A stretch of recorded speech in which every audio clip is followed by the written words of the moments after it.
Imagine the snow falling like a relentless curtain, blanketing the world in white silence. As I gripped the steering wheel tighter, my breath fogging the glass. 6 grueling hours on treacherous highways, visibility down to nothing, all for that moment of supposed warmth. I was Sarah Thompson, 37, a corporate attorney in Chicago, clawing my way through a brutal Midwestern winter to surprise my family in rural Ohio. The gifts in my trunk lavish, demanded, were my olive branch, my desperate bid for belonging. But as I slipped through the front door of my childhood home, key still fitting like a forgotten promise, their voices stopped me cold in the hallway.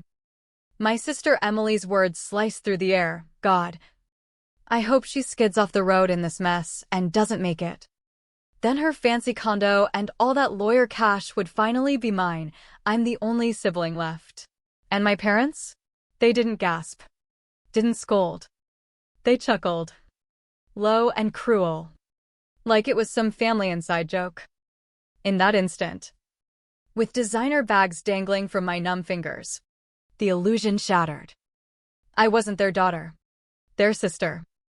I was their lifeline. Their leeching point. And they'd just wished me dead for more. It started subtly. That gnawing ache. Years before the storm. I'd built my life brick by brick in the city, long nights at the firm. Billable hours stacking up like defenses against the chaos I'd fled.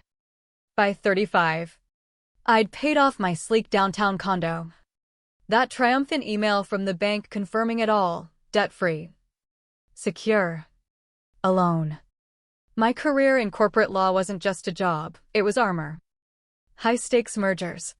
Courtroom battles that left opponents reeling, it fed the part of me that craved control. But beneath the polished suits and corner office, there was this void. A quiet hunger for the family ties that should have been unbreakable. We weren't estranged. Exactly. Just distant.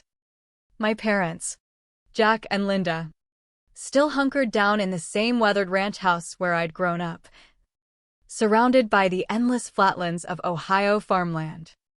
Dad managed a local feed store. Steady but scraping by, Mom clerked at the county courthouse, handling paperwork with a resigned efficiency.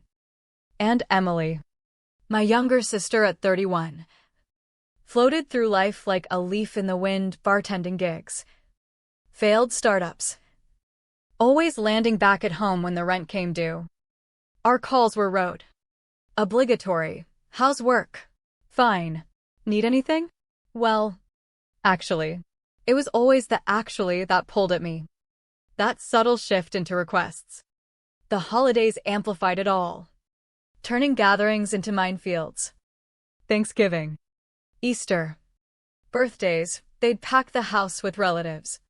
The air thick with barbecue smoke and overlapping shouts. Uncles debating politics over beer. Cousins chasing kids through the yard. Neighbors dropping by uninvited. Dad and Mom thrived in the swirl, feeding off the energy like it was sustenance. Emily was their mirror, stirring drama with every story she spun. Me? I was the outlier. The quiet one who'd slip away to the porch swing, nursing a coffee while the noise battered my senses. But the real assault came from the aunt's relentless probing. Sarah. Honey. When are you gonna find a nice man and settle down? Aunt Margaret would prod. Her smile too sharp. Too knowing. You're not getting any younger. Your clock's ticking for those grandbabies your folks deserve. Aunt Clara would pile on. Look at my Jenny. She's got a husband. A house in the suburbs. Twins on the way. Real happiness. You know? I'd force a nod. Murmur, that's wonderful, while inside. Rage simmered. My wins, the big case settlements. The pro bono work for underserved communities. The financial stability I'd forged from nothing meant zilch. I was defective. Incomplete without a ring or a crib. And my parents? Silent. Not a word in my defense. As if my choices were indeed flaws to be pitted. So I adapted. Withdrew. Holidays became transactions. Mom's annual call with the list, upgraded kitchen gadgets for her. Premium fishing gear for Dad. Trendy accessories for Emily. I'd order it all online. Ship it FedEx. Join the obligatory Zoom for 10 minutes of surface chatter. Then vanish back to my sanctuary. It worked. No interrogations. No comparisons. No feigned enthusiasm for the crowd. And honestly, I didn't mind the expense. My salary dwarfed theirs. It felt like duty. Like love distilled into dollars. But in those solitary evenings, staring at the city skyline from my balcony, doubt crept in. Did they value me? Or just the checks? Would the calls dry up if the money did? This Christmas, something cracked. The list arrived via text, bolder than ever. A high-end espresso machine for Mom, $450. A custom leather wallet set for Dad.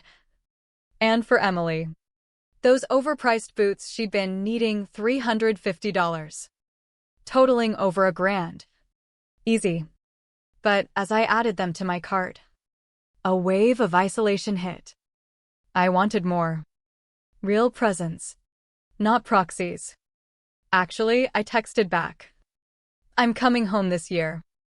In person. Christmas Eve. The reply dots danced forever. Then, oh, Sarah. Are you sure? It's gonna be packed, Aunt Margaret. The Wilsons. Dad's buddies from the store.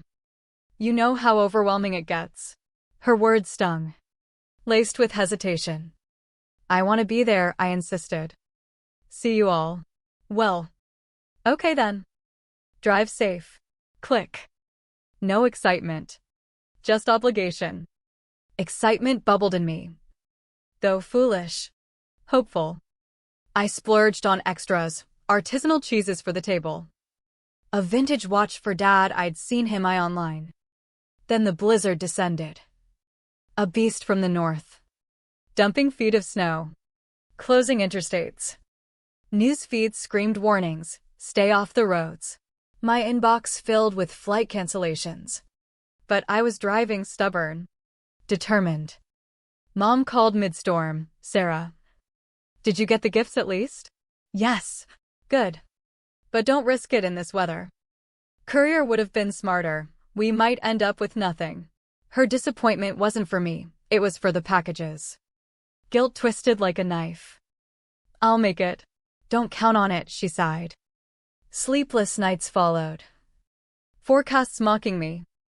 But December 23rd promised a lull. I loaded the car at dawn.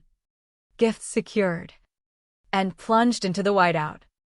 Hours of terror, semis fishtailing. Wipers screaming. My heart pounding with every skid. Gas station clerks eyed me warily. You crazy lady? Turn back. But I pressed on. Visions of grateful hugs propelling me. Finally, Ohio's familiar fields emerged. Blanketed but navigable. Their driveway, just their vehicles. No party crowd yet. Perfect. I'd surprise them. Bask in the joy. Key in hand, a relic from law school summers, I eased inside. Gifts rustling softly. Voices from the den, warm. Familiar. I paused. Smiling. Ready to burst in. Then Mom, Sarah might actually show tomorrow with the stuff. Dad's grunt, idiot move. Driving through this just for some trinkets. Should have shipped him. Emily's laugh. Venomous, you know. I hope she crashes and bites it. Her condo. Her bank account, all mine as the sole heir. Laughter. Shared. Hearty. Mom, Emily. I get it. We're sick of her crumbs, acts like a few bucks is charity when she's rolling in it. Dad, weird one. Always has been. She'll sour the party tomorrow. Sitting there like a lump. More chuckles. Dissecting me like a failed investment. I stood frozen. Gifts slipping from my grasp. Betrayal seeping in like the cold. This wasn't family, this was parasitism. masked as blood. Numb. I backed out, leaving the bag's unintentional evidence. Drove away in silence. The house's glow mocking me. Clarity sharpened with every mile. The monthly wires I'd sent, $1, $200 to their mortgage for 3 years. $800 to Emily's endless emergencies. Over $60,000 total. While they sneered. Phone exploded 30 minutes out. Calls. Texts. Found the gifts, why leave? You okay? Feigned concern. I ignored. Stopped at diners for black coffee. Replaying memories of help, that was exploitation. Home by nightfall. I logged into banking, canceled transfers. Screenshotted. Group texted, your real gift, independence. Merry Christmas. Phone off. Sleep came heavy. Dreamless. Christmas Eve dawned quiet. Power on, barrage of pleas. Accusations. What did we do? I replied once, heard your jokes, wishing me dead. Tired of my scraps. No more family. Blocked. Silence enveloped me, take out Chinese. Old films. Peace. Work resumed post-holiday. Sharper. Unburdened. Promotion followed. Salary bump fueling new pursuits. Yoga retreats. Book clubs. A tentative romance with a colleague.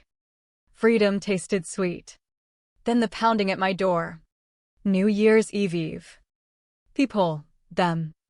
Disheveled from the drive. Mom. Teary. Misunderstanding, we were venting. Emily. Sobbing. Bad joke. Stress talking.